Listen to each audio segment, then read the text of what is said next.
భీష్మ ఏకాదశి మహాభారతంలో అత్యున్నతమైన పాత్ర భీష్మ పితామహుడిది. కురువంశ పెద్దగా తన ధర్మాన్ని దాటలేక తప్పక కౌరవ పక్షాన నిలిచి చివరికి అంపశయ్యపై అసువుల బాపినవాడు భీష్ముడు.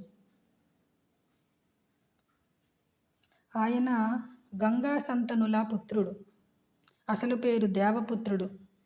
సవతి తల్లి అయిన సత్యవతికి ఇచ్చిన మాట కోసం జీవితాంతం బ్రహ్మచారిగా ఉంటానని భీషణ ప్రతిజ్ఞ చేసి భీష్ముడయ్యాడు. రాచరికాన్ని తుచ్చంగా పరిత్యజించిన మహోన్నతుడు భీష్ముడు. పాండవులందర్నీ ఒంటి చేత్తో సంహరించగల అజేయమైన శక్తివంతుడు. కృష్ణుడంతటి వాడు తన పక్షాన ఉన్నా భీష్ముని జయించే శక్తి లేక అంబను అడ్డుపెట్టుకొని ఆయనను అంపశయ్య పాలు చేశారు పాండవులు.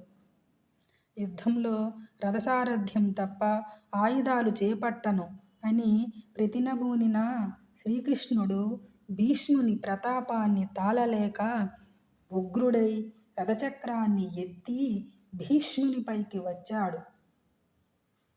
తాను కోరినప్పుడే తనకు చావు రావాలన్న వరం పొందినవాడు భీష్ముడు. నిండు సభలో ద్రౌపదికి అవమానం జరుగుతున్నా తాను నోరు విప్పనందుకు గాను తనకు తానుగా 58 రోజులు అంపశయ్యపై ఉంటాననే శిక్షను విధించుకున్నవాడు భీష్ముడు.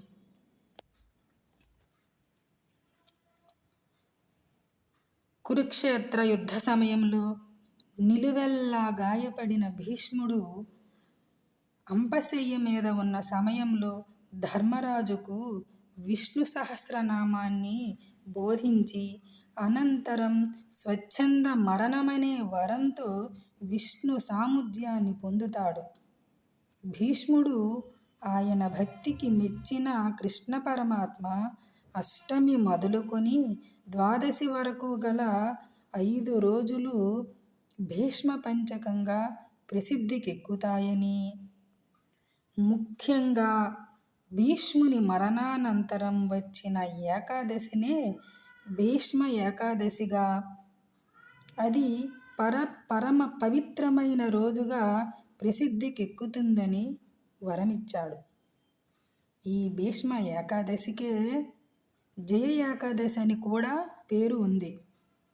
ఈరోజు ఏ కార్యం చేసినా, ఏ శుభకార్యక్రమం మొదలుపెట్టినా అది ఖచ్చితంగా విజయవంతం అవుతుందని మరియు విష్ణు సహస్రనామాన్ని పఠించడం వల్ల శుభం కలుగుతుందని పురాణాలు చెబుతున్నాయి.